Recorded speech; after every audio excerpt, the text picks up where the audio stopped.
Oke, selamat siang semuanya. Kembali di acara S-Talk, episode 8. Ini acara S-Talk kita yang pertama ya di tahun 2021. Terima kasih udah luangkan waktunya untuk bergabung sama kita siang ini. Semoga semuanya dalam keadaan sehat ya, amin. Perkenalkan, saya Adrian, saya MC untuk Talks kita hari ini. Buat yang baru join di S-Talk, jadi S-Talk ini merupakan kegiatan diskusi bulanan yang diadakan oleh Studio Sai. Jadi diskusi kita tidak hanya mengenai arsitektur saja, tapi kita juga mencoba untuk berdiskusi dengan lintas disiplin lainnya. Sehingga dengan adanya kegiatan S-Talk ini diharapkan dapat menambah baik pengetahuan maupun pandangan baru yang nantinya bisa menghasilkan ide-ide kolaborasi lintas disiplin ilmu di lain waktu. Nah, di episode siang ini kita akan membahas dan mencari tahu kira-kira adanya perkembangan teknologi perkembangan teknologi akankah mengurangi kreativitas kita akankah mengurangi kreativitas terhadap manusia ataukah sebaliknya? Dan kira-kira gimana sih teknologi yang ada untuk para desainer yang ada saat ini maupun yang kira-kira akan ada di masa depan. Nah, saya juga mau berterima kasih kepada media partner kita, Arsitek, The Marketplace Design, dan bangunan pertama yang terpercaya di Indonesia, dan juga Archify. Nah, tentu saja di akhir diskusi siang ini akan ada sesi Q&A, jadi untuk para peserta, bisa menuliskan pertanyaan di kolom box chat dan nantinya akan dijawab di akhir acara. Nah, diskusi siang ini akan dimoderatori oleh Jonathan. Nah, jadi sedikit background tentang Jonathan. Jonathan ini merupakan founder dari ARS. Mungkin beberapa dari teman-teman di sini udah ada yang familiar atau udah ada yang pernah download app-nya. Jadi Jonathan ini background-nya lulusan arsitektur yang juga co-founder dari ARS. Jonathan juga pernah mewakili Indonesia untuk berbicara di South by Southwest Festival di Amerika Serikat pada tahun 2019. Nah, tanpa berlama-lama, langsung saja saya serahkan pembicaraan hari ini untuk dimulai oleh Jonathan. Silakan. Halo, selamat siang teman-teman. Sebenarnya pertama-tama penasaran aja sih, akhirnya mungkin bisa dikasih tahu dari pihak S-Talks, yang hadir hari ini kebanyakan background-nya ketahuan nggak apa? Mungkin majority-nya mungkin desainer mungkin ya bisa dibilang.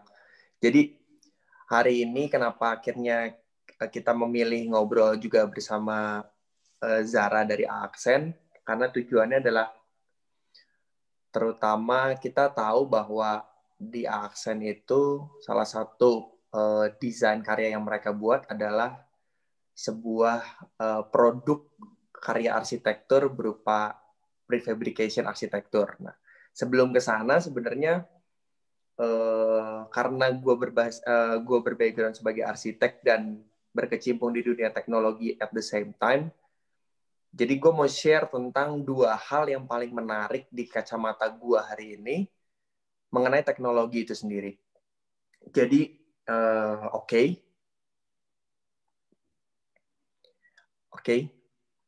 Jadi ada dua topik besar. Bagaimana ternyata teknologi itu sendiri berpengaruh ke hidup kita di dua hal utama. Bagaimana kita membuat sesuatu itu menggunakan teknologi, dan bagaimana kita menikmatinya menggunakan teknologi. Nah, jadi yang pertama, yang pertama tentang bagaimana kita membuat karya, baik kalian ternyata background-nya sebagai arsitek atau mungkin desain grafis. Nah, jadi waktu itu di 2019 kebetulan saya bisa terpilih disupport oleh Backcraft di acara South by Southwest 2019.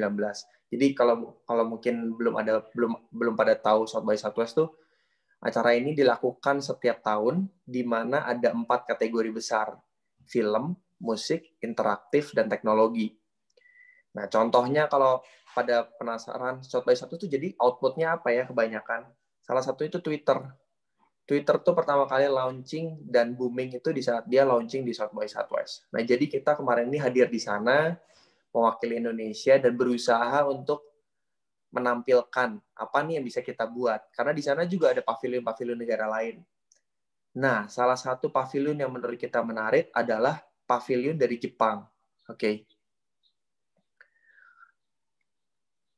Di sini gue membahas tentang sebuah ide baru namanya Sushi Singularity.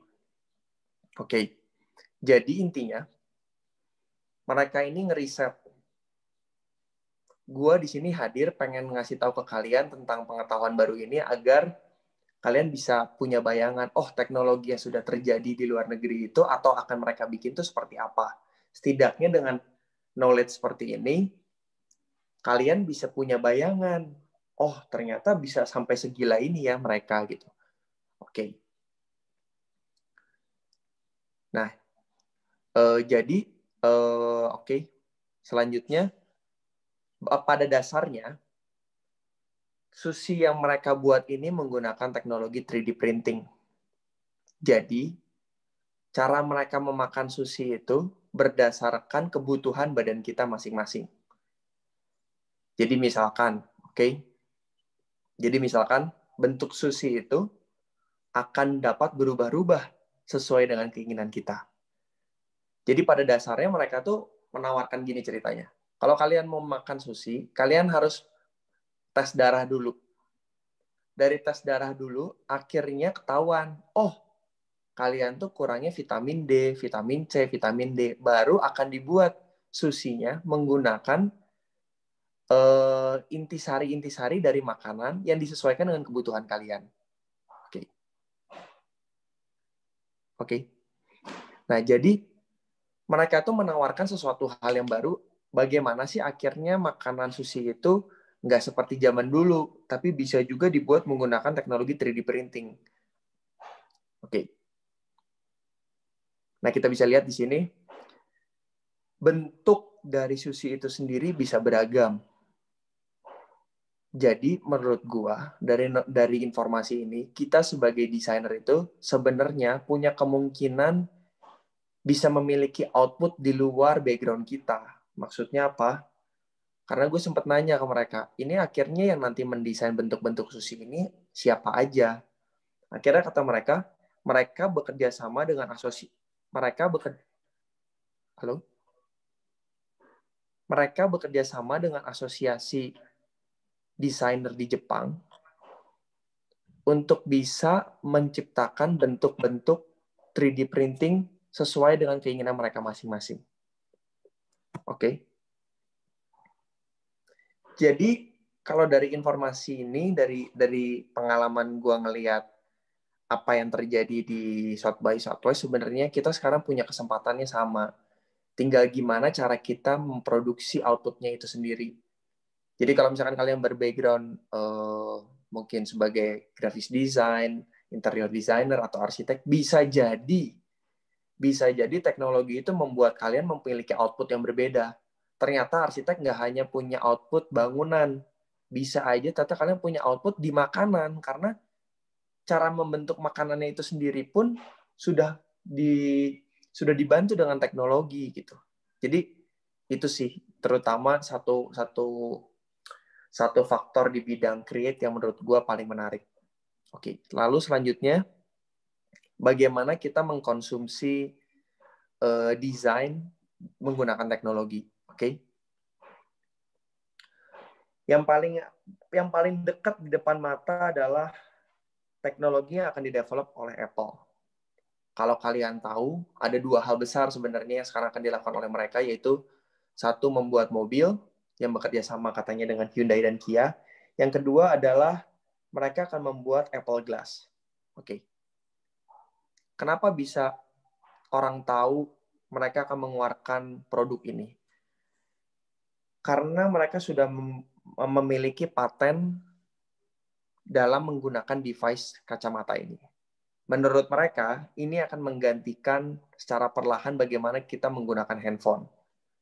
Nah, pertanyaannya kita sebagai desainer, bagaimana kita mengkonsumsi media-media digital yang tadinya menggunakan handphone dengan kacamata. Oke. Ini sebagai intermezzo. Kalau kalian berlangganan Netflix, ini adalah salah satu film serian Korea yang menurut gua kalian perlu tonton. Kenapa? Karena sebenarnya ini bukan science fiction. Jadi film ini film Korea tentang bagaimana kita bisa berinteraksi dengan dunia digital menggunakan soft lens. Pertanyaannya, film Memories of Alhambra ini pure fiction atau enggak sih sebenarnya? Oke. Jadi sudah ada perusahaan hari ini yang mendevelop soft lens, bagaimana cara kita bisa melihat sekitar kita menggunakan soft lens. Maksudnya melihat item-item digital tanpa menggunakan HP. Oke. Ini contohnya. Jadi mereka tuh menawarkan gimana kalau kita bisa ngelihat kecepatan, melihat informasi-informasi di sekitar kita menggunakan augmented reality, tapi bukan dengan HP. Oke? Oke. Ini adalah contoh softline yang bisa kita beli nantinya, di mana kita bisa melihat augmented reality tanpa harus terganggu menggunakan HP. Namanya adalah Mojo. Oke? Jadi Mojo Lens ini udah di-develop dari 2017. Rencananya katanya 2025 kurang lebih baru bisa dipasarkan. Dan dengan adanya Apple Glass, Mojo Lens, dengan adanya 3D printing, sebenarnya apa sih yang harus kita lakukan sebagai desainer? Oke. Jadi yang sebenarnya bisa kita lakukan adalah kita hanya bisa adapt. Kita harus cuman bisa sering-sering nge-update informasi, dari situ baru kita bisa tahu, oh ternyata teknologi ini sebenarnya hanya kita bisa lakukan kalau kita bisa ngikutin. Jadi sebenarnya kata kuncinya menurut gue adalah bagaimana kita bisa semudah mungkin beradaptasi dengan teknologi ini. Karena kalau kita nggak bisa adapt, sepertinya akan sulit ya, karena teknologi ini akan sangat cepat sekali berkembang, dan makin hari kemampuannya makin bisa dibilang di luar nalar kita sih. Nah jadi mungkin di sesi awal ini semoga informasi dari gua tadi itu bisa membuka mata kalian tentang apa yang akan terjadi atau sudah terjadi di sekitar kita. Nah mungkin abis ini bisa dimulai dengan dari Zara. Bisa saya kembaliin ke Adrian. Zara mungkin bisa di-share tentang apa yang dilakukan Zara di A-Accent. Thank you Kak Jona, insight-nya. Yang sebenarnya benar-benar pushing the limits of what technology can do to us. Di sini sebenarnya yang aku bakal share lebih ke hal-hal pragmatis yang sebenarnya what are visible, apa yang nggak visible, terutama untuk di Indonesia sendiri. Karena besides all the promises, ada juga beberapa hal yang hal pragmatis gitu yang jadi challenge untuk application of technology gitu sendiri. Dan kita khususnya di arsitektur coba memilah terutama untuk bangunan prefab. Kenapa prefab? Karena kalau misalnya dilihat itu sekarang bangunan Indonesia itu konvensional banget. Bayangin sampai sekarang di undang-undangnya yang dibilang bangunan kokoh itu bangunan bata, beton, sama kayu gitu. Maksudnya kayu di sini atapnya pakai atap kayu gitu, pakai atap genteng dan kayu. Sedangkan itu udah outdated banget gitu. Mengingat apalagi selain manufacturers juga banyak banyak teknologi-teknologi yang di luar negeri yang dia sebenarnya nge-push the limit gitu untuk bangunan sendiri. Jadi sebenarnya kita di sini tuh sebenarnya ketinggalan banget, dan gimana sih sebenarnya kita adapt to it gitu. Makanya setuju banget sih perihal adaptability di sini ini langsung ke sesi 2 aja. Gimana Mas Adrian? Ya, boleh. Mbak Zara, boleh langsung share. Aku sambil share screen.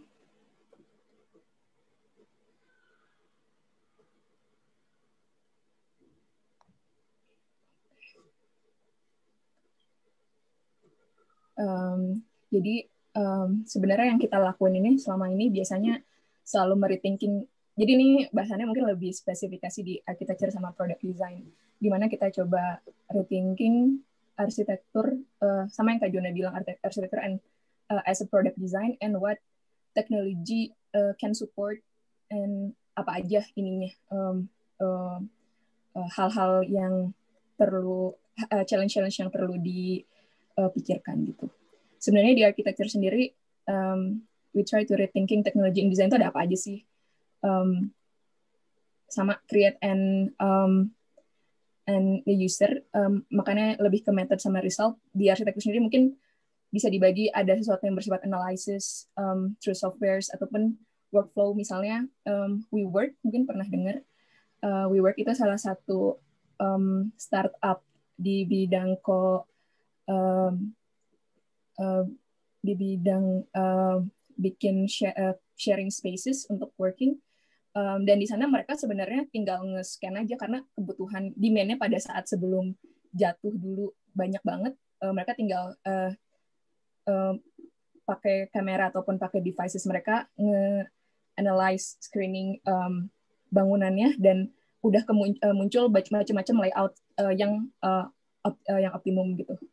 Nah, sebenarnya teknologi di sini poin plusnya secara workflow bisa mempercepat, walaupun pain things-nya adalah kita perlu invest lebih secara capital, dan sebenarnya seperlu apakah untuk investasi di bagian teknologi itu gitu.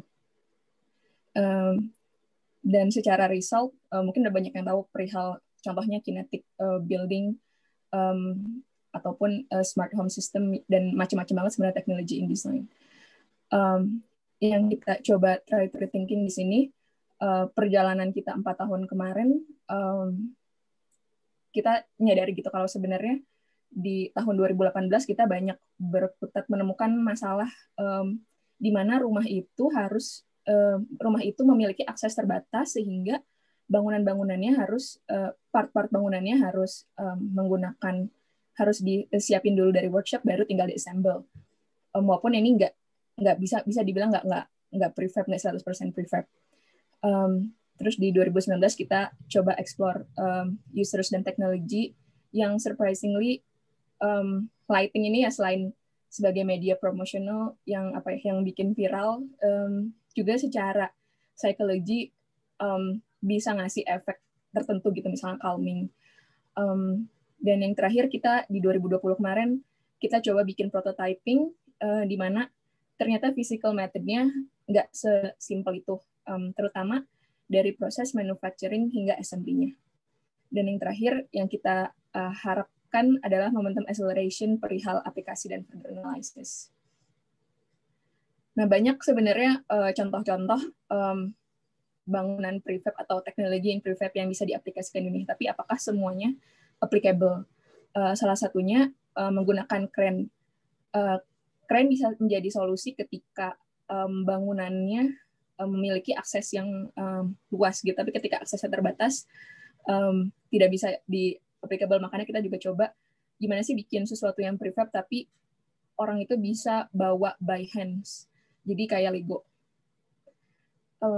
Ini secara workflow ada nama salah satu startup juga namanya Katera dari 2018, dan dia bisa dibilang excel banget in manufacturing-nya. Kenapa? Karena mereka dapat investment dari SoftBank, dan mereka benar-benar invest di teknologi terkini gitu untuk bangunan. Jadi kalau dilihat pabriknya udah kayak bikin rumah kayak bikin mobil. Jadi misalnya dinding-dindingnya tuh udah dipasang pipa-pipa dari sebelumnya, dipasang electrical pipelines-nya. Jadi ketika di tempat tinggal di assemble aja gitu. Walaupun sebenarnya perlu berhati-hati karena di sini investasi yang sangat besar, kita harus bisa predik juga sih secara bisnis ke depannya gimana secara resiko. Contohnya karena investasi yang terlalu besar dan return yang nggak secepat itu, contohnya Katera ataupun WeWork, sekarang lagi going through hard times. Dan sisanya kita coba explore aja kalau misalnya yang secara humanis ya untuk rumah apa aja sih yang dibutuhin gitu. Perihal dari elemen-elemen bangunan untuk di rumah. Atau misalnya Madi ini dari Italia. Jadi dia bangunannya tuh flat pack yang benar-benar dilipat, tapi balik lagi apakah sebenarnya karena kita benar-benar di sini lihatnya as a product dan apakah akan cocok dengan market Indonesia terutama, apakah sebenarnya ini suits the market in a way, apakah ini akan terlalu kemahalan atau overkill. Nah, hal-hal gitu yang kita coba balance out gitu di prototype ini. Makanya hal yang kita coba lakuin ini sesuatu yang bersifat pragmatic, prefab untuk workflow di bangunan prefab. Jadi kalau dibandingin conventional constructions, brick and mortar, dia 8-12 bulan dan ada unstandardized factors, misalnya tukang yang selalu dipakai itu tukang dari Jawa. Makanya kenapa kita butuh standarisasi lewat pabrikan. Jadi komponen-komponen bangunannya itu udah standar. Jadi siapapun yang ketika mau pasang di Indonesia Timur ataupun di Indonesia Barat yang wilayah terpencil bisa applicable gitu. Dan di sini walaupun itu kayak 3 bulan di pabrik, tapi assembly-nya actually bisa sampai cuma butuh 3 minggu gitu. Jadi 1 minggu untuk struktur, 1 minggu untuk pasang assemble CLT, ini kita pakai cross laminated timber, dan 1 bulan lagi kita pasang skin untuk bangunannya. Kenapa? Karena ini kan kayu, sedangkan butuh pelapis bangunan yang kita gunakan merupakan metal roof untuk jangka panjangnya. Ini kita bikin di belakang kantor, dan sebenarnya kalau secara greenhouse gases ini bisa nge-cut sampai 1/4 kalinya. Dan itu yang sebenarnya perlu dari thinking sih, misalnya apakah kinetic fasad itu terlihat fancy, mungkin ya secara tergantung kebutuhan, mungkin tergantung konteksnya juga ya. Tapi ketika itu memang lebih sustain in a way, bisa mereduce heat pada hari biasanya, tapi untuk pembuatan materialnya dan energi yang digunakan itu consumes energi yang besar. Makanya hal-hal kayak gitu yang sebenarnya perlu kita balance out gitu dalam memilih teknologi apa yang sebenarnya applicable. Nah, ini contohnya di pabriknya menggunakan, jadi ini mirip plywood yang ditumpuk-tumpuk. Nah, itu jadi dindingnya tuh jadi shear wall, jadi dindingnya jadi struktur. Dan ini kita di sini aiming kalau misalnya bangunan ini bisa dibawa sama orang gitu. Ini beratnya sekitar 100 kilo kalau nggak salah, bisa diangkut 5 orang, sehingga bisa dipasang di mana aja gitu. Ketika ada daerah terpencil yang nggak bisa akses truk tertentu, ini bisa gitu. Assembling testnya, ini salah satu assembling test. Jadi sebelum ke site-nya kita coba assembling test di pabrik, dan ini beberapa modul yang kita coba tandain mana aja yang sebenarnya similar, mana yang enggak gitu. Karena beberapa komponen butuh colokan listrik, beberapa komponen butuh jendela, makanya setiap panel itu ditandain gitu. Nah, yang penting juga sih di how technology actually affecting ini sampai tahap ini adalah di shipping and tracking-nya, di manufacturing, dari pembawaan bangunan, pembawaan part-part, apakah masuk di truk yang sebesar apa, terus rencananya jika untuk kebutuhan massal bisa pakai RFID tracking, jadi setiap part ada QR code-nya, jadi bisa di-tracking secara software.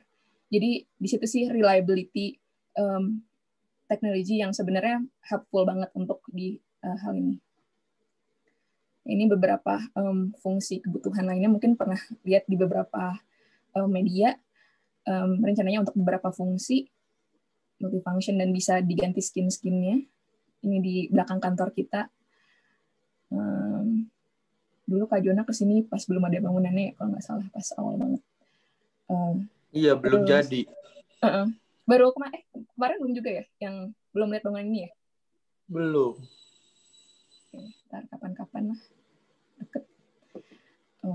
Nah di sini all CLT, cuma kita sadari karena material ini tuh masih bisa disebut mahal, almost 10 million per meter square-nya gitu, 8-10 juta. Dan sebenarnya, tapi the kind of workflow dan thinking-nya tuh bisa banget sebenarnya material ini disubstitute dengan material-material lainnya gitu. Jadi sebenarnya yang kita udah explore di sini adalah bagaimana ini tuh visible buat dibangun dan these tools are benefit us gitu. Nah, di sini ini berapa, jadi ada ruang podcast gitu di atasnya. Nah, yang kita coba explore kemarin ini beberapa product designer dari Accent. They explore how can actually CNC machine bisa sejauh itu ya secara application-nya. Mungkin CNC machine di sini, jadi di sini kita bikin istilahnya kayak model gambar dari satu plywood, dan di sini kita coba bikin part-part untuk kursi ataupun meja, dan kita coba maksimumin si modul ini gitu. Nah, kenapa tujuannya? Kalau suatu saat butuh bangun sesuatu gitu, sedangkan mereka punya material lokal, jadi sebenarnya ini template yang bisa digunakan oleh siapa aja dan di mana aja gitu. Mereka nggak perlu shipping material, tapi punya material lokal dan punya CNC machine. Mereka bisa di-produce di tempatnya, di daerahnya. Ini beberapa part yang di using joints, di interconnect. Dan sebenarnya we're thinking gitu, mungkin dulu zaman dulu banget ya mikirnya CNC paling buat bikin model making aja, tapi sebenarnya bisa di-push sejauh ini. Jadi sebenarnya the importance of technology itu how can we actually kayak use satu tools aja atau satu methods, tapi kita make the most of it gitu. Dan sebenarnya untuk prefab sendiri sih, kalau misalnya teman-teman tahu, ini tuh kayak mobil listrik gitu di Indonesia. Belum semuanya punya acceptance untuk hal itu gitu. Secara secara banking perlu disupport, secara government, secara policy perlu disupport. Makanya hal-hal makro yang perlu dipikirkan dari efek teknologi itu perihal stakeholders yang terlibat di dalamnya. Mungkin terakhir ini beberapa prefab projects kita, aku screening sedikit aja. Ini initial, mungkin udah pernah lihat juga sih, ini initial desainnya Norhaus, karena lokasinya di satu gang gitu dan cuman satu pintu 90 cm. Makanya kita beberapa di workshop gitu untuk bagian-bagian steel-nya dipotong-potong dulu di workshop, ataupun bobo box yang emang di manufacture di pabrik. Dan teknologi bisa ngekat ya, karena teknologi ketika tepat ya secara penghitungan kalkulasi biaya, dia sebenarnya bisa accelerate secara ketika dia bisa teknologi bisa menghasilkan suatu produksi yang banyak, dia sebenarnya bisa lebih cuan gitu, bisa lebih beneficial as in keuntungan, karena dia dibandingkan sesuatu yang konvensional, dia sesuatu udah standarisasi ya, kayak bikin mobil aja gitu, mobil yang pabrikan jauh lebih murah gitu. Nah, ini beberapa media, ini salah satu startup di Bandung, Kubus. Dia mau pasang layar di sini terus untuk media advertising. Ya sebenarnya bisa di-push sejauh apapun. Ini desainnya Pak Emil. Kita coba bantu secara prefab dan visibility structure using modules gitu. Dan ini juga kerja sama bareng Pak Ridwan Kamil untuk bangunan terapung, tapi di sini strukturnya bukan full kayu gitu, tapi lebih menggunakan steel, dan di sini nggak ada korosi karena air tawar. Sebenarnya in future possibilities we hope bisa teknologi dan ekosistem yang ada tuh bisa accelerate today's momentum gitu ya, yang bisa dibilang roaring 20s dengan standarisasi dan dengan building kit yang sebenarnya bisa mempersingkat percepatan pembangunan. Gitu. Kira-kira dari aku sekian. Aku balikin lagi aja ke Kak Jona ataupun Mas. Oke, thank you Zara udah share tentang prefab. Oke. Mungkin aku juga mau ingetin teman-teman yang nonton, kalau ada pertanyaan bisa langsung diketik aja di kolom chat, jangan malu-malu. Nah, mungkin karena belum ada yang nanya, mungkin aku mau nanya nih ya. Mungkin lebih ke balik ke Jonathan sih. Kalau tadi kan mungkin Zara ngejelasin teknologi di bangunan kan untuk prefab ya. Nah, kalau dari Jonathan sendiri kemarin di Ars tuh kira-kira gimana tuh ngedevelopnya? Apa yang berusaha didevelop dengan Ars? Jadi yang kita lakukan sebenarnya di semua produk kita tuh sebenarnya kita nggak membuat sebuah engine baru. Jadi kita sebenarnya lebih ini gue kedengeran nggak ya? Kedengeran kok? Kedengeran. Jadi apa yang kita lakukan sebenarnya kita menggunakan engine-engine yang sudah ada dan akhirnya kita modifikasi sebenarnya begitu. Jadi kita fokus bukan di pembuatan tapi bagaimana penggunaan lebih tepatnya kan. Jadi kalau Zara kan bisa dibilang menggunakan metode prefab untuk membuat rumah prefab, bangunan prefab. Kalau dari kita itu justru adalah membantu untuk menggunakan, lebih ke consuming-nya.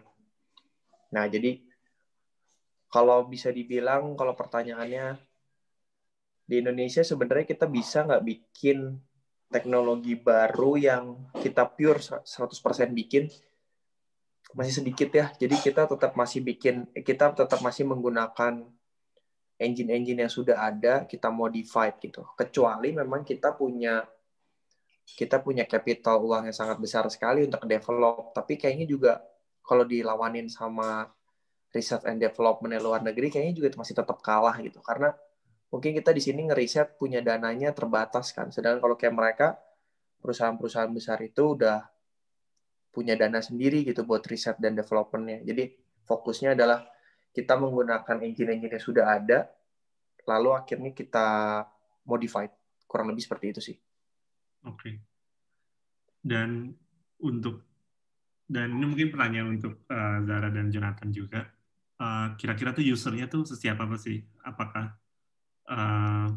di Ars dan di teknologi prefab yang di-develop sama Zara ini, usernya tuh udah bisa nerima atau masih ada keraguan dengan platform yang kalian bikin? Mungkin dari gue dulu kali ya jawab ya. Jadi itu sebenarnya balik lagi ke culture ya kalau menurut gue. Jadi di culture kita ini, tipenya negara kita ini behavior-nya sama kayak Brazil, sama kayak Vietnam, mungkin kurang lebih. Negara berkembang di mana kalau mau diterima oleh langsung banyak orang itu harus apa ya namanya ya? masyarakat kita tuh turut munding, jadi kita harus bisa dapetin banyak hati orang baru bisa diterimanya gampang. Kecuali kalau kayak di negara maju kayak di US mungkin atau di UK, Europe gitu, mereka tuh jenis-jenis orang yang early adapters-nya tuh lebih banyak. Mereka yang berani ngambil keputusan baru karena ini sesuatu yang baru tuh lebih banyak gitu dibanding negara kita. Karena kita tuh ya misalkan gini deh, kita setiap orang kita pakai WhatsApp kan, sesimpel itu gitu. Karena apa? Karena based on community jadinya. Nah, jadi menurut gue kalau ada di Indonesia mau sebanyak itu langsung yang terima, ya mereka pola pikirnya harus ngikut behavior yang orang banyak dulu nih gitu. Jadi kalau misalkan mau sesuatu yang baru kayak let's say Gojek, Tokopedia gitu, sesuatu yang waktu itu baru banget kan buat kita. Bahkan orang, ya siapa yang nyangka gitu, orang punya nge-order ojek pakai HP. Orang yang punya kios punya HP. Ya itu harus dicumponin dengan promo yang gila-gilaan akhirnya. Yang akhirnya basic banget kan behaviornya. Oh demi promo nih, demi murah, gue jadi harus masuk aplikasi. Nah jadi kayaknya kalau memang mau nge-tap in yang mass market, udah diterima belum nih? Ya harus pakai cara itu kayaknya gitu. Which is capital paling gampang, paling simple gitu. Promo gratis, ongkir, dibayar. Nah itu baru orang mau gitu. Jadi kalau yang kita geraknya dari value pertamanya bahwa ini akan mengubah, itu agak lama kalau di negara kita nih, kalau yang gue lihat. Ya kayak contohnya Tesla gitu. Misalkan Tesla akhirnya ada di Indo juga kayaknya bakal lama juga sih. Kecuali lu kalau akhirnya beli Tesla lu nggak perlu bayar listrik sama sekali satu rumah gitu, mungkin ada yang mau gitu. Tapi kan beda gitu, cara marketingnya Tesla kan value, environment, sustainability, which is itu menjadi itu aware gitu orang luar negeri. Orang kita kan, apa untungnya ya? Lu dulu deh pakai, baru gue pakai gitu. Nah jadi mungkin itu respon gue. Paling kalau dari aku sih perihal Indonesia ini berdasarkan market yang kita udah coba ulik, itu price sensitivity-nya tinggi sih. Jadi marketnya prefab tuh ada dua. Mungkin satu sih sebenarnya. Satu itu sesuatu yang butuh pembangunan cepat. Dan satu lagi butuh sesuatu yang bangunnya di tempat terpencil.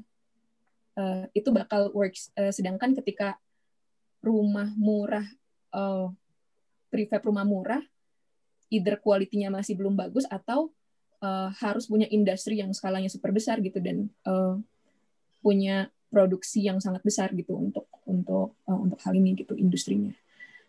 Jadi sebenarnya balik lagi sih ini akan works buat mereka buat tourism di tempat terpencil atau di untuk yang butuh bangun cepat gitu. Mereka willing to pay more kan karena hal itu. Gitu. Cara gue kepikir ya. Okay. Apakah kalian sempat kepikir untuk direct sales ke user ya? Jadi B2C gitu ya. Maksudnya ini akhirnya Aksen menjual rumahnya gitu.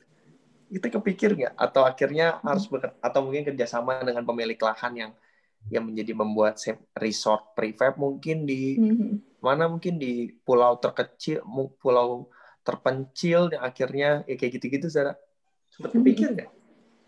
Kalau sebenarnya dari 2018 kita udah coba banyak banget pitching dari tanah-tanah di Bandung dan juga untuk rumah, misalnya beberapa klien kita tawarin beberapa, sebagian bangunannya half prefab, half construction, karena mungkin mereka tuh untuk market yang masuk arsitek kan nggak semuanya suka dengan prefab ya. Jadi prefab itu ada dua gitu kelasnya, kelas yang kayu yang which is mahal banget gitu, yang kelasnya resort, atau prefab yang menggunakan steel and gypsum ataupun calciboard, hal-hal kayak gitu.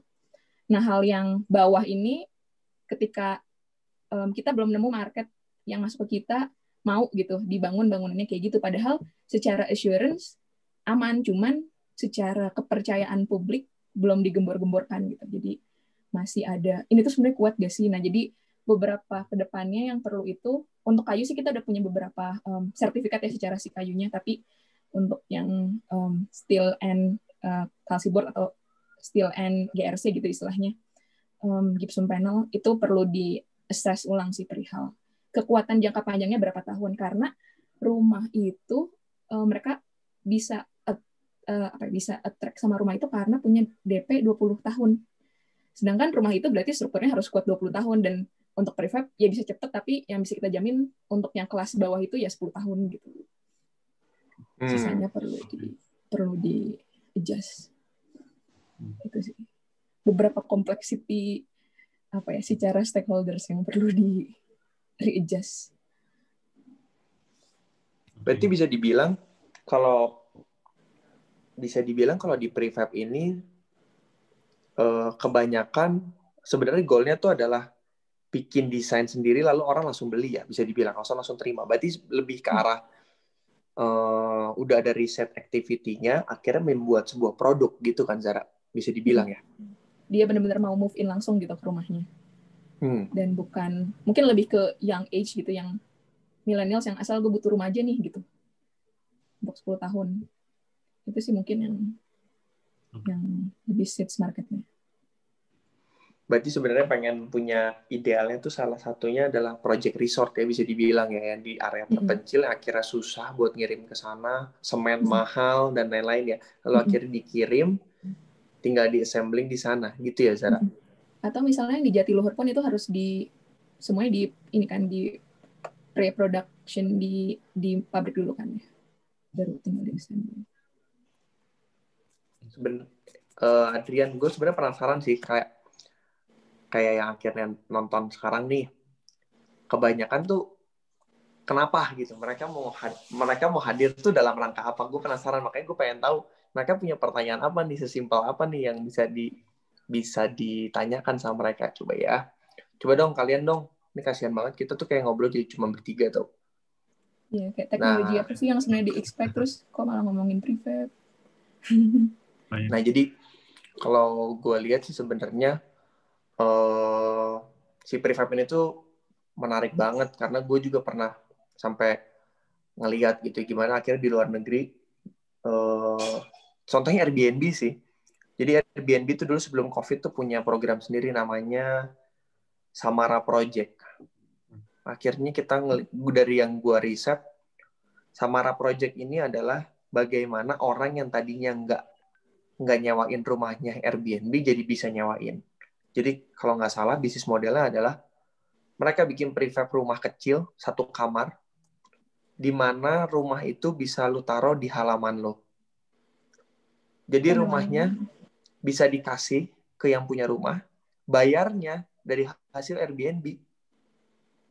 Biasanya itu disebutnya nanny flat ya, kalau di US atau di Australia. Iya, kurang lebih gitu. Nah, cuman begitu karena si COVID dan mereka juga kayaknya buru-buru untuk IPO, jadi kayaknya nggak tahu tuh Project Samara itu berlanjut atau enggak. Atau mungkin rumah yang dijual sama Muji. Ya kan ada Muji House kan, bisa dibilang. Itu kalau kita lihat juga desainnya, wah menarik banget ya. Kita bagi orang yang nggak mau ribet bangun dari susah-susah nih ngecor segala macam, dengan beli itu kan menarik banget gitu, ada pilihannya. Bisa dibilang gitu sih. Itu sama juga materialnya, karena kan kalau di Jepang rumah prefab kayu itu udah jadi standar nasional. Jadi makanya rumah Muji itu rumah prefab, dan sebenarnya banyak banget gitu semua rumah-rumah di Jepang itu standarnya itu wajib gitu pakai prefab kayu, karena earthquake-nya kan yang cukup tinggi gitu. Sampai segila itu ya. Kalau si AND Sayana yang di kantor itu jadi sebenarnya untuk ini ya, jadi bisa dibilang showroom ya buat orang, jadi akhirnya bisa ngerasain bener kayak apa sih ini bangunannya gitu ya. Dan yang paling pentingnya kita sebelum kita jual ke orang, kita ngerasain dulu lah semuanya, apa masalah-masalahnya, terus juga dari pembuatan lah sampai sekarang gitu masalahnya. Di negara terdekat Singapura ada yang develop prefab kah? Belum. Pernah tahu? Di Filipina ada sih, tapi di Filipina tuh mereka banyak ekspor ke Australia, dan itu rumah. Ekspor. Jadi mereka jadi negara housing maksudnya? Untuk rumah, untuk building komponennya, karena kan cost of production lebih murah di sana gitu, makanya. Kalau penggunaan si teknologinya sendiri di dalam prefab rumahnya, apa aja yang digunain, Zara? Kalau di Ensayana sederhana sih, cuman solar panel, tapi solar panel pun kan ada yang pakai baterai, ada yang enggak ya. Yang lebih affordable yang tanpa baterai, karena baterainya itu sendiri bisa 200 juta. Jadi kalau tanpa baterai maksudnya gimana? Jadi nggak bisa ditahan lama ya? Jadi ada dua komponen. Satu komponen yang nge-invert energi surya jadi listrik. Nah itu ya bisanya berarti siang aja gitu. Sedangkan beberapa yang bikin mahal itu tuh adalah si baterainya. Makanya ya sekarang Indonesia banyak yang setengah-setengah gitu aja dulu gitu. At least ya ada pilihan lain lah dibanding mobil listrik gitu. Oh, jadi baterai itu yang fungsinya sebenarnya bisa nyimpen si energinya sampai malam ya?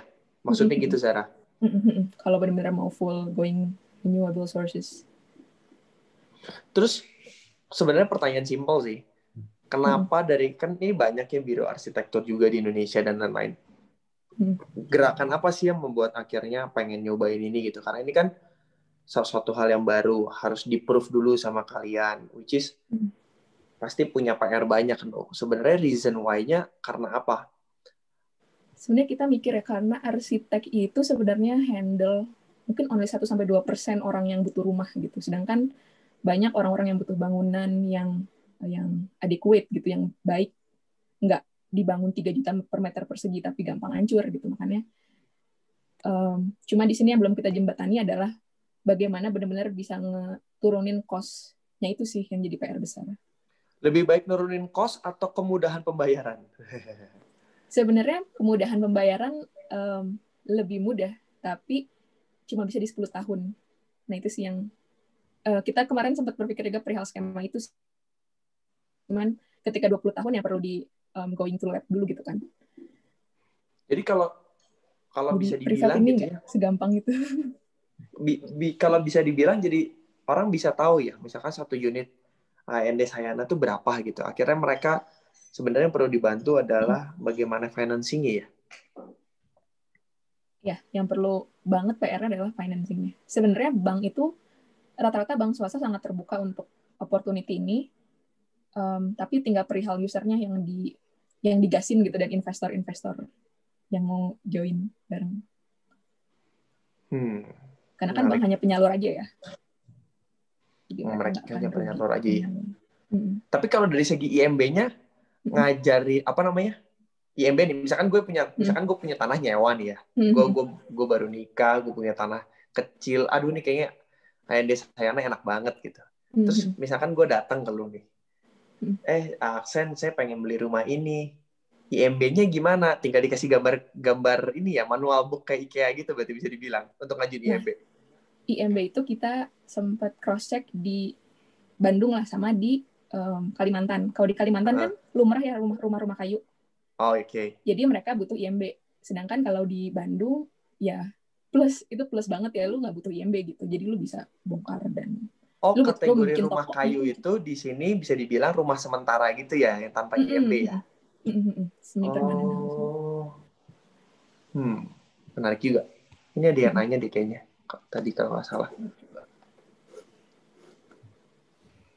Ini ada yang nanya. Mungkin itu pertanyaan untuk Zara kali. Nih. Nah ini mungkin tadi aku juga sempat ngecek dari ada kaitannya. Nah aku tadi juga ngecek ya, kan kita peserta nih ngisi form dulu kan. Mereka tuh kira-kira apa sih yang pengen mereka tahu dengan join dari talks ini gitu kan.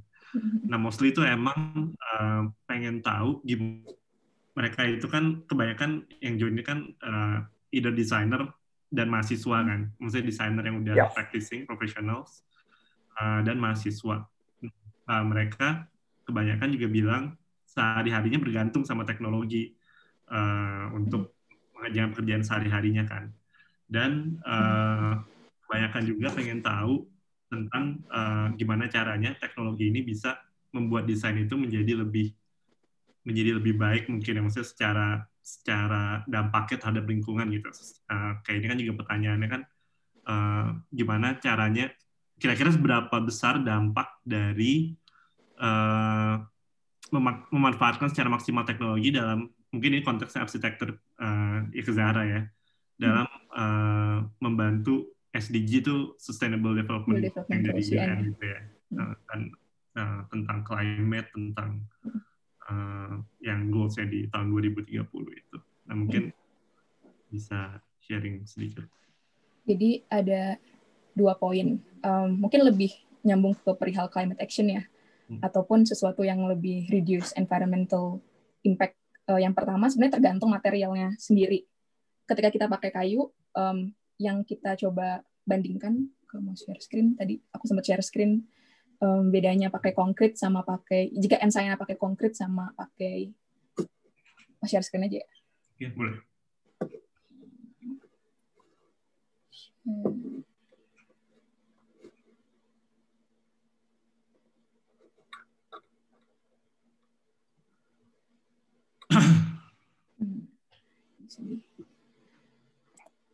Di sini kita coba, ini berdasarkan embodied energy yang dikeluarin sama Melbourne University, sama kita coba calculated volume CCl sama konkrit dengan spek ini. Nah, kira-kira sampai bisa cutting 1/4-nya gitu untuk greenhouse gases emission-nya. Dan sebenarnya poin paling utama adalah perihal ketika predicted dan standardized akan lebih kurang waste yang ada. Bayangin ketika, jadi kita ngomongin wet construction versus dry construction. Ketika kita ngomongin wet construction, pertama, ini bukan put down konkret sih, cuman konkret absorb water, jadi air terbakukan, dibandingkan dengan kayu yang sebenarnya bisa di recycle gitu ke depannya. Dan juga si kayu ini juga ketika kita pakai, ataupun misalnya materi lain gitu selain kayu, menggunakan metode prefab, karena kan prefab utamanya adalah digunakan dilakukan di luar offsite gitu. Nah, itu akan mereduce waste yang ada, karena kan semuanya terpredik berapa jumlah potongan-potongan yang ada gitu. Nah, ini sih poin utamanya standarisasi. Gitu. Okay. Semoga menjawab, Mas.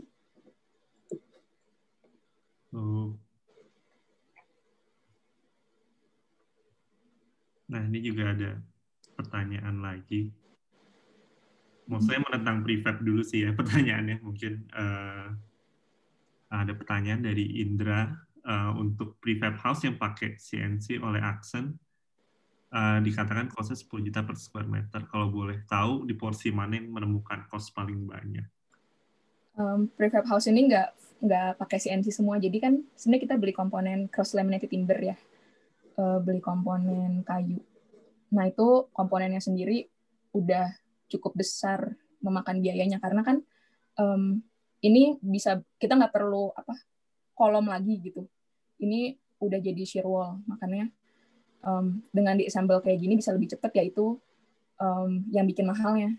Dan yang kedua sebenarnya skinningnya sih, karena kita lumayan pakai yang coba paling baik gitu, pakai metal roofing yang skala yang istilahnya kayak Norhaus ini gitu. Ini persis sama yang dipakai sama di Ensayana, untuk biar benar-benar bisa kedap air dan udara gitu, terutama untuk kelembabannya, karena kan walaupun itu marine plywood, tapi tetap perlu diantisipasi sehingga bisa lebih lama gitu, lebih awet. Oke. Nah, mungkin mau nambahin kali ya. Mungkin bisa jadi soal mahal 10 juta per meternya itu tuh sebenarnya hubungannya dengan jumlah bahan yang dibuat dalam satu kali gitu loh. Kayak kita pesan, lu bayangin aja kayak kita mau coba deh bikin sampel kartu nama, kan kasarnya gitu. Custom.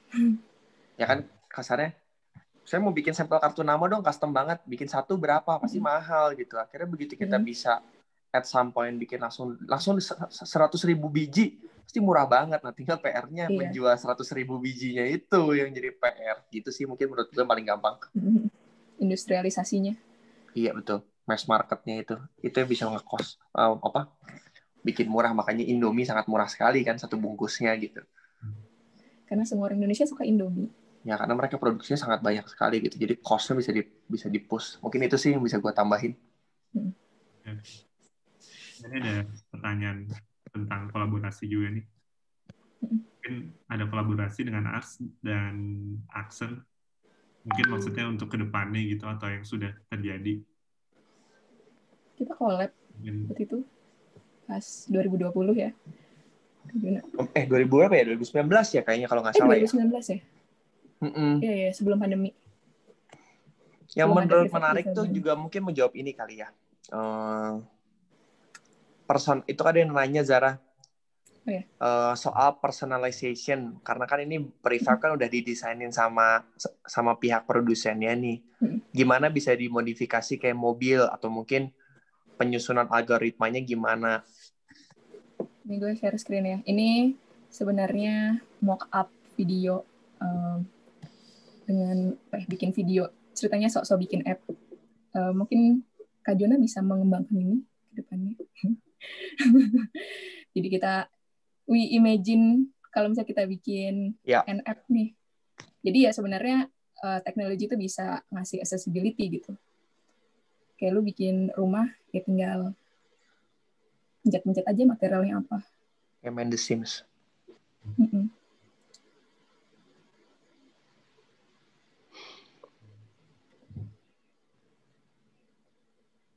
Ini mau bikin rumah atau mau bikin cabin.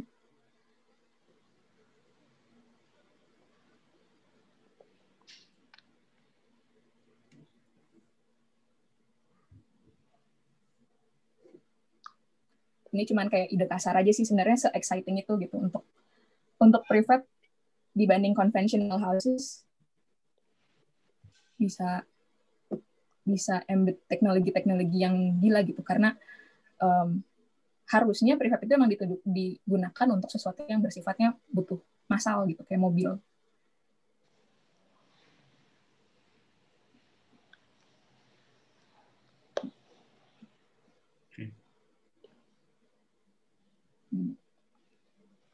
Cuma mock-up aja.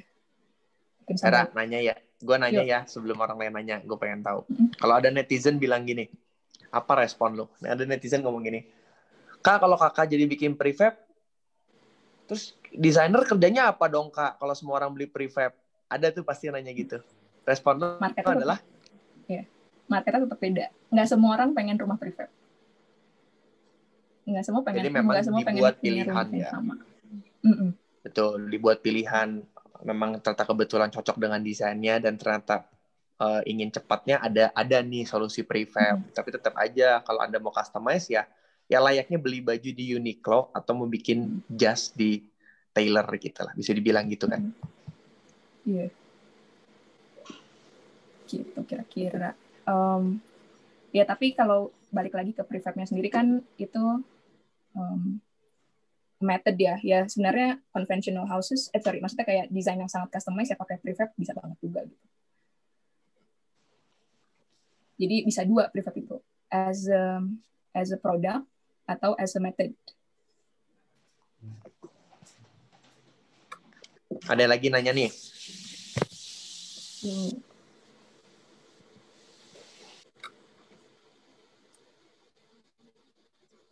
Iya, ini dong boleh ceritain nggak yang tadi kolaborasi Ars sama Axon dulu tuh bentuknya kayak gimana sih? Kita tuh dulu bikin buat BD Interior Design District. Jadi dibantu sama Ars buat nge-exhibit. Sama saya juga kan, jadi nge-exhibitnya di saya. Ya, di saya. Nah, ada juga yang di Kopi Manyar. Nah, Kopi Manyar itu di-scan via Ars gitu, kartu nama. Iya. Gue jadi sebenarnya bisa menjawab sesuatu sih soal pengalaman itu. Kalau ada yang nanya teknologi jadi mengimbus apa gitu ya, maksudnya jadi gue harus pakai teknologi apa nih dalam berkarya gitu. Sebenarnya kayaknya jawabannya salah deh.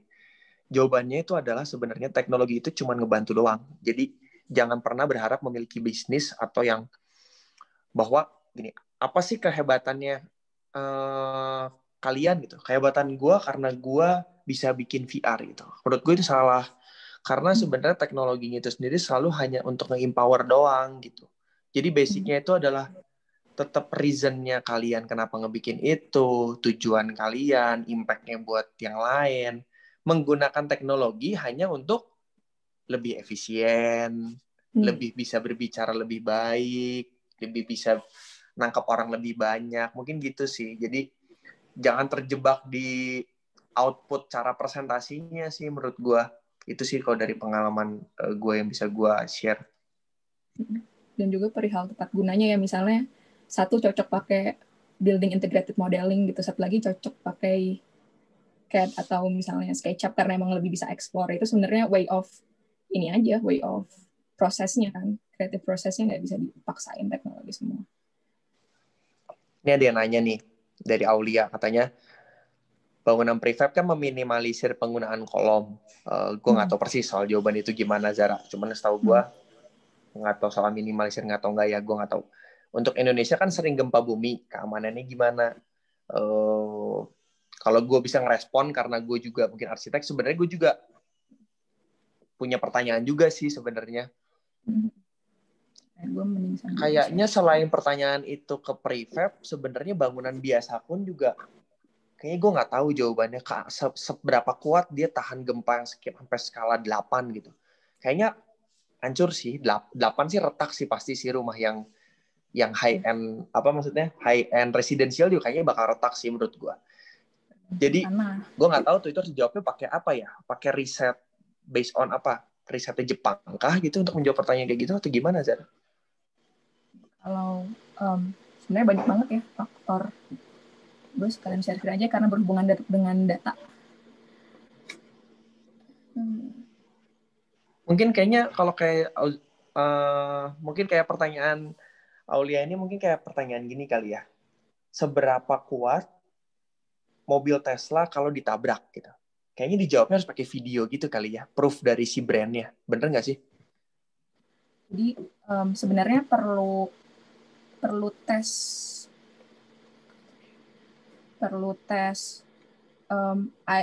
kayu tuh ada bending test, ada tekan, terus elasticity-nya. Nah itu sih itu emang harus ke lab sih. Sangat pragmatis ini mah. Water content-nya. Dan ini emang perlu sertifikat ini untuk reassure gitu. Kalau misalnya di Jepang sendiri, nah ini di Jepang sendiri nih, guidelines building standard law-nya gitu. Beda banget sama Indonesia gitu, yang masih menyuarakan brick and mortar.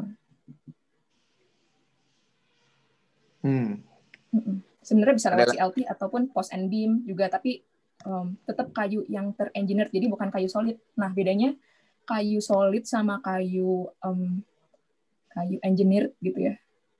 Kan kalau misalnya kayu solid itu secara waste, ya lu membuang satu kayu utuh gitu kan. Sedangkan kalau engineer itu dari sisa-sisanya benar-benar di-press lagi. Secara prosesnya sustainable banget gitu. Zara, sebelum ke pertanyaan yang ada satu lagi ya. Pernah kepikir nggak untuk ngedevelop sendiri 3D printing house yang pakai semen? Bikin alatnya? Belum sih. Oh, Kak Jona. Tapi jangan pakai semen. Karena apa? Sustainability-nya? Ya tergantung market ya. Kita harus pelajarin marketnya dulu. Kalau tadi ngomongin pertanyaannya, siapa tadi? Pertanyaannya Mas siapa nih? Septian. Soal kontekstual atau disassemble atau keinginan nih Aksen punya apps. Kalau 3D printing yang menggunakan semen, formnya bebas, bisa dibilang. Skin minimal skin. Form dari skinnya bisa bebas dengan tanda kutip, tapi ya plus minus. Jendelanya segala macam jadi punya PR lagi. Nggak bisa naruh. Karena bisa di-cast kan kalau misalnya semen. Tapi balik lagi sih, sebesar apa sih sebenarnya si capital investment untuk kita ini banget sih sebenarnya, praktikal banget perihal investasi dan in teknologi itu butuh sebesar apa gitu kan, dan apakah gains-nya akan sebeneficial itu gitu. ada yang nanya itu bagaimana teknologi dikomunikasikan dengan komunitas setempat kalau ternyata si prefab itu di daerah terpencil, gimana pembangunannya?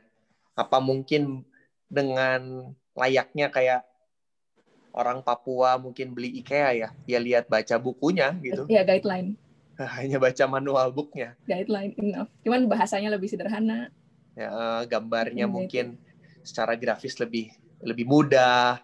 Iya. Dikasih video cara pasang gitu kali ya, bisa dibilang ya. Paling mudah ya. Ada orang yang ke sana juga. Oh iya, ada pihak satu orang supervisornya gitu ke sana minimal ya. Biar nggak kepasang kebalik. Udah jadi kan gitu, kita aja suka bikin gitu kan, meja IKEA kadang-kadang tuh bikin gundam gitu. Udah sampai mana tuh ujung-ujungnya lah kebalik gitu. Kadang IKEA aja ini gimana lagi ya? Kan nggak semua orang kadang-kadang visual itu ya. Ya benar-benar. Kadang-kadang gitu. Paling nanti jawaban dari buat Agustina Eka mungkin jawabannya adalah kirim supervisor, guideline-nya bagus, baik itu fisik ataupun video. Udah sih mungkin itu kali ya jawabannya paling benar. Ya RSF juga. Terus ada lagi mungkin yang mau bertanya? Mungkin aku ya tanya ya. Boleh. Nah, mungkin kita udah mau ngomongin sampai mana sih bisa dikembangin lagi. Mungkin maksudnya kalau prefab itu tadi kan mungkin apakah kalau sekarang kan belum ke user langsung kan ya. Nah, mungkin bedanya Ars sama Accent kan kalau Ars mungkin langsung ke customer kan, langsung ke user.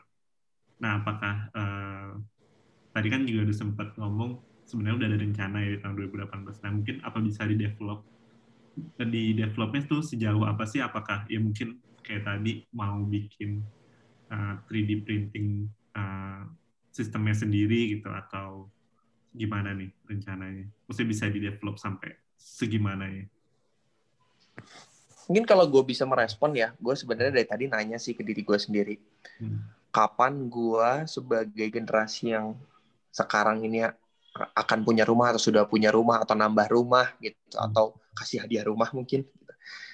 Kapan gue menentukan untuk membeli prefab ini sebenarnya? Tadi gue lagi mikir. Jawaban dari gue sendiri itu sebenarnya adalah kalau gue bisa dengan murah sih sebenarnya. Maksudnya dengan financing yang cukup murah. Maksudnya gini, Dri. Kalau ternyata, gue mau bikin studio baru, mau bikin studio deh. Kita anak muda sekarang kerja di kantor, lalu punya bisnis tambahan, atau pengen punya studio sendiri, yang which is karena COVID ini kita bisa kerja di mana aja. Kantor kita tuh nggak hanya lagi harus di Menteng dan lain-lain kan, kita kan bisa di mana aja. Bagaimana bisa membangun sebuah ruang kecil kantor gitu, atau membuat kios kecil yang bisa jadi GoFood, jualan makanan, GoFood dan lain-lain, dengan membeli prefab ini gitu. Gue kepikir gitu. Caranya gimana? Ya mungkin gue akan financing yang murah, gue bisa cicilan. Gue beli nih, misalkan gue beli ke Accent jual yang tipe kios nggak nih? Gitu. Gue kan pengen banget tuh. Tipe kios, pesan di aplikasi, beli kios ke Accent dengan cicilan 5 tahun. Gitu. Akhirnya selagi gue berbisnis, gue sambil nyicil juga ke Accent. Menurut gue, kalau gue secara dari, gue nggak mikir dari pembuatannya ya, gue dari usernya, kayaknya itu yang bisa menarik buat gue gitu. Terus nanti campaign-nya juga ini kalau dipukul nggak hancur, ditabrakin mobilnya yang berhenti. Jadi pertanyaan kayak tadi gempa terselesaikan, kena hujan dibanjur terus gitu dengan campaign yang konyol gitu, dibanjur terus 3 hari gitu. Orangnya masuk angin, rumahnya tetap nggak jamuran. Terus bayarnya murah, terus bisa jadi kantor, bisa dipindah-pindah, dilepas cuma sehari. Itu sih menurut gue yang kayaknya akan sangat menarik gitu. Kalau dari gue konsumen ya, karena kan gue terbiasa melihat direct to konsumen banget nih, direct to consumer banget otak-otak mereka nih. Gitu sih Zara, Adrian. Thank you loh Kak Jona. Jadi emang user benefit sih. Jadi kacamatanya gue sering kayak pengen lihat dari orang yang belinya kan, bisa dibilang. Apa jangan-jangan, ya memang PR besar sih, B2B dulu gitu, punya perumahan, proof jadi orang satuan mau beli, atau tiba-tiba memicu jamur-jamur kecil gitu. Kios ini prefab loh. Rumah ini prefab loh. Hotel ini prefab. Itu kan udah dilakukan sama Accent kan, dari rumah, dari Bobo Box. Nah, menurut gue ya semoga dengan banyaknya jamur-jamur itu yang Aksen bikin, bisa jadi beli ke Aksen sih kayaknya menarik. Itu menarik loh. Beli ke Aksen. Dan harus disupport app banget ya. Beli ke Aksen tuh menarik loh.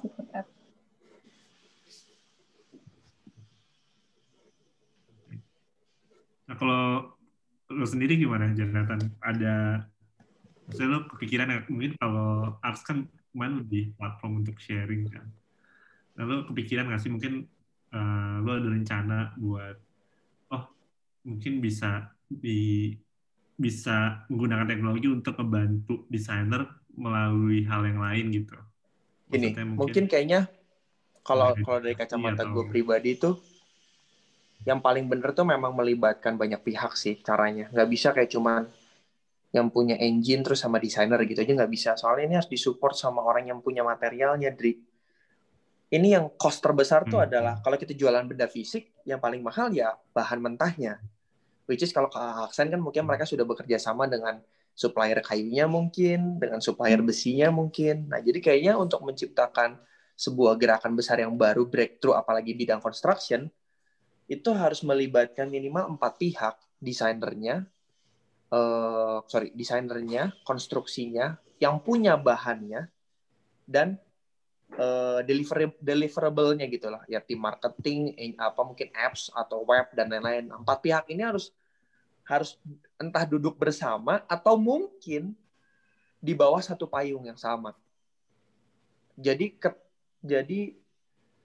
ketergantungannya tuh nggak, misalkan gini deh, misalkan Zara misalkan sama Ars nih dan lain-lain, terus tiba-tiba Arsnya sendiri punya goal lain lah, atau misalkan tiba-tiba Zaranya sendiri pengen bikin yang lain lah gitu. Akhirnya proyeknya bisa nggak jalan gitu. Nah, sebenarnya paling bagus kalau bisa under satu payung gitu loh, bisa dibilang. Jadi apakah bahannya tutup mata, yang penting cari investornya, belinya sih gimana kita gitu, nggak usah harus kerja sama brandnya. Nah, atau ternyata si brandnya bisa diikat dalam waktu 5 tahun ke depan gitu, kayak gitu sih, pragmatis yang kata Zara sih, soal finansial terutama. Proof ke marketnya. Iya kan, dan secara bisnis gak banyak kepentingan yang berbeda-beda. Iya, karena kayak tadi misalkan Adrian nanya, Ars bisa nggak nih? Ya itu kan disamain dulu tuh kepentingannya dari si Ars, burn uangnya sampai mana, nanti akan dapat untungnya kira-kira seperti apa gitu. Beda ceritanya kalau Aksen misalkan konsultasi aja gitu, cari konsultasi ke kita, atau misalkan ngobrol sama kita, nih kayaknya lu kalau bikin gini deh, lu bikin ke sana. Akhirnya bagian tadi yang website atau misalkan UI UX dan lain-lain, akhirnya di bawah payungnya Aksen gitu, nggak tergantung sama orang lain. Biasanya kayak gitu bisa lebih on track gitu loh, nggak tiba-tiba di tengah jalan ya nggak jadi gitu. Makanya tadi balik lagi, kalau bisa belinya juga ke Aksen tuh menarik banget. Lu mau beli rumah nggak? Tanahnya ya bebas gitu, misalkan tanah lu udah ada gitu, bahkan dihancurinnya sama Aksen. Rumah yang sekarang besar kan, sekarang kan paling sering gini ya, anak muda punya rumah mahal. Sebenarnya Aksen ini menurut gua bagusnya adalah mereka memberikan solusi buat anak muda ini, sebenarnya bikin punya rumahnya tuh nggak harus mahal, atau mungkin di tanah sewa juga nggak apa-apa. Karena untuk bikin rumah baru dari nol itu mahal banget hari ini tuh sebenarnya, bisa dibilang. Mereka akan tergiur ya. Jadi gini, kalau orang yang nggak desain oriented, yang gue lihat, dia pasti beli rumah developer, terus dia renov. Karena buat dia, gue susah gitu nyari dari nol segala macam. Tapi kalau dia yang suka desain, baru dia cari arsitek kan, dia baru bikin dari nol. Nah, kalau yang ada Ansayana ini menurut gue menarik gitu. Rasanya rasa desainer karena emang didesain oleh desainer. Tapi kalau bisa belinya dengan cara KPR kayak cicilan, kayak itu kan dua hal yang menarik gitu at the same time. Jadi kayaknya itu harusnya bisa terjadi sih gitu sih, Dri. Dan mungkin plus poin another further possibilities-nya mungkin dibantu. Ini sebenarnya kayak lebih semangat yang ditularin Ars sih perihal kolaborasi gitu. Mungkin kedepannya si N pun bisa kolaborasi sama saya gitu. Jadi desainnya oleh saya, nggak semuanya sama kita gitu. That kind of ownership gitu. Cuan persentase gitu. Ini by the way, ini ada yang pinter nih. Raihan pinter nih. Dia ikut acara buat nanya gimana caranya magang atau intern di Aksen atau di Slide Studio. Ini pintar sekali kamu, Raihan. Ini Gimana? cara yang Terima tepat. kasih, Mas. Oh iya, itu kan. Coba Raihan, kamu bisa nge-pitch mereka nggak sekarang? Mumpung kamu punya waktu nih. Kamu Kamu jarang-jarang share lo screen ketemu. foto. Iya dong, kamu harus bisa meyakinkan kenapa kamu pengen memilih dua studio ini. Itu aja pertanyaan simpel. Oke, ini mendadak banget nih sudah. Aku nggak nyangka bakal direspon. Iya kan Aku mendadak lebih, itu kan harus kejujuran katanya. Jangan Jadinya harus main-main sama Kak jawab Jona dengan ya. jujur dong. waduh takut. Aduh, gimana ya? Kayak lebih ke ini sih, Ini Mas. Apa dong. namanya? Masa ngomong sama orang nggak ada mukanya? Kasian banget. Baik. Sebentar ya. Ini nggak siap banget. Aduh. Kamu memang tertarik sama prefab? Kan gue moderatornya nih, gue yang menginterview lu deh. Kenapa pernah tahu prefab? Pernah tertarik sama prefab nggak? Atau mau yang lain? Bukan cuma ke apa ya, nilai-nilai yang diangkat sama studionya sendiri, lebih tertarik itu karena kayak gitu.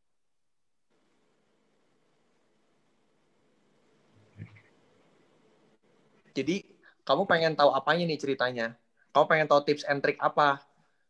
Aku lebih pengen nanya ini sih, lebih pengen nanya kayak sebetulnya apa sih yang studio atau Aksen atau saya butuhin dari mahasiswa itu, selain buat belajar ya, tentunya kayak skill atau ya skill, soft skill maupun hard skill apa yang dibutuhin, kayak gitu sih. Gue Dari dulu Mas yang respon Adrian ya. aja ya. Gue yang respon aja ya. Sebenarnya mungkin lebih tepatnya biasanya sih harusnya dari lu sih, lu yang punya selling point sih, akhirnya biar mereka terpincut sama lu. Misalkan ya, gue bilang gini, misalkan, Kak Zara boleh nggak aku pengen magang di Aksen? Kenapa? Karena aku udah dari 2 tahun ngeriset tentang prefab loh. Contohnya aku ngeriset ini, bahwa ini begini, ngeriset ini begini. Akhirnya selling point-nya adalah mereka kepincut lu. Kalau lu nanya ke mereka, ya mereka juga akan bingung. Kenapa gue harus milih lu? Kalau gue gitu ya, dari kacamata gue. Atau misalkan gue bilang, misalkan kalian mau ke studio saya nih, Kak Adrian pengen magang ke saya. Kenapa? Karena aku seneng banget nih di S-Talks nih. Aku udah bikin podcast gini-gini. Mungkin kan buat mereka kan jadi, oh boleh juga nih. Magang untuk bagian S-Talks-nya jadi lebih maju, misalkan kayak gitu sih Raihan. Jadi jangan dibalik lu nanya mereka maunya apa terus ya udah deh gue ngikutin lu mau gitu. Kebalik, lu harus pitching ide lu sendiri, kenapa lu worth it, menurut gue gitu sih, tanpa harus mereka jawab. Gimana, menjawab nggak? Oke, menjawab. Kalau dari Mbak Azahra gimana?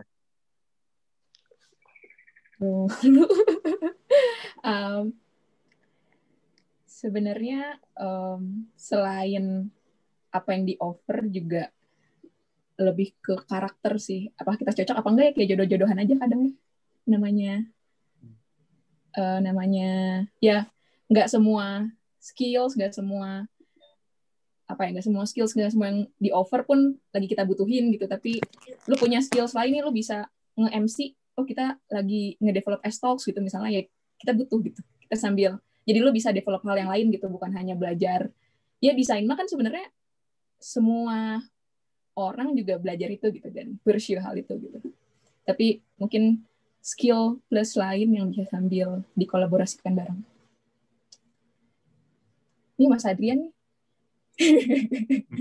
Oke Raihan. Cek highlight IG studio saya aja buat apply kalau mau apply. Tapi saya hargai cara Anda nge-pitching masuk di S-Talks cukup baik. Baik, Anda sudah berusaha. Saya suka gaya itu. Anda cukup oportunis. Baik sekali. Pertahankan. Terima kasih.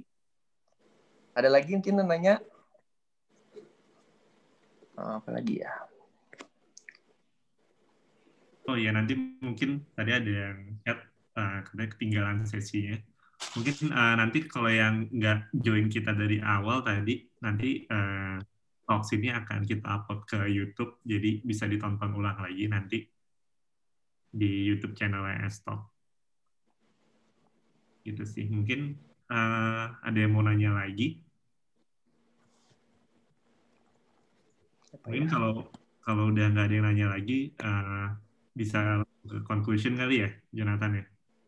Ya, jadi akhirnya kalau menurut dari apa yang Zara yang kita bisa ambil sebenarnya adalah ada 3 hal. Yang pertama, teknologinya itu sendiri untuk membantu kita menyampaikan misi kita, menyampaikan apa yang mau kita lakukan buat orang lain. Jadi jangan berfokus hanya pada teknologinya doang gitu, tapi kalian nggak tahu sebenarnya apa yang mau dilakukan. Itu yang pertama. Yang kedua, harus melakukan adaptasi sih, karena ini dunianya sekarang cepet banget ya. Bahkan dari satu teknologi ke teknologi yang lain cepet banget nih, bisa cuma beda 3 bulan 6 bulan. Jadi usahakan kalian memiliki karakter yang sangat mudah beradaptasi gitu, bisa dibilang. Kalau kalian nggak bisa beradaptasi, ya minimal cari teman atau orang lain yang bisa melakukan adaptasi tersebut gitu. Kalau nggak pasti akan ketinggalan.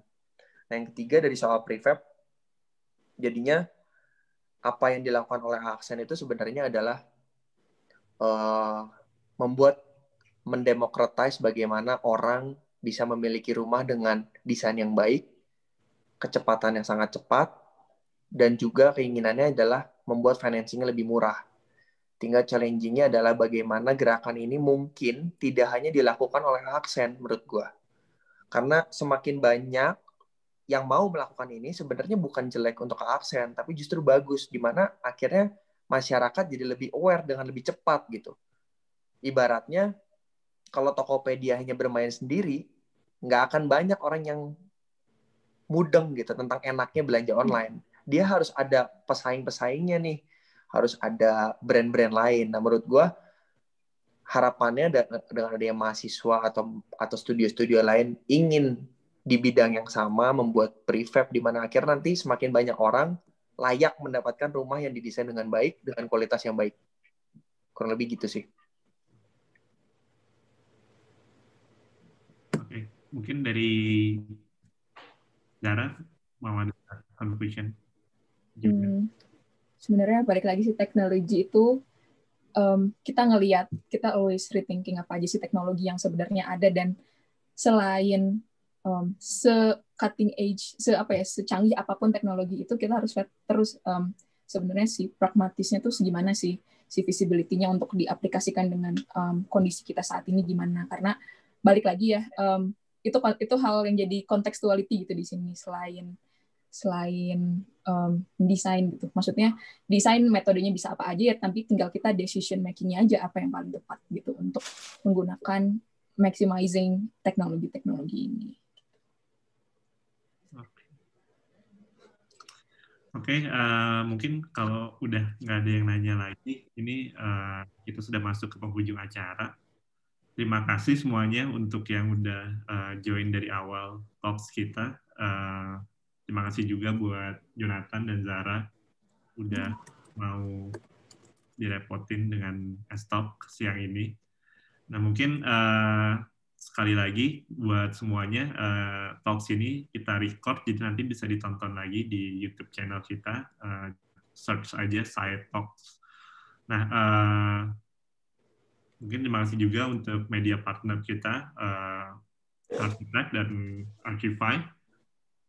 Sampai ketemu di S-Talk berikutnya. Selamat siang dan terima kasih semuanya. Terima kasih. Thank you ya. Thank you. Siang, sehat selalu. Udah foto dulu nih. Panitia udah foto belum? Dana? Udah lah. Baiklah. Udah ya, tapi udah lah. Udah kita foto kok, tenang aja. Oke, thank you. Thank you. Thank you semuanya.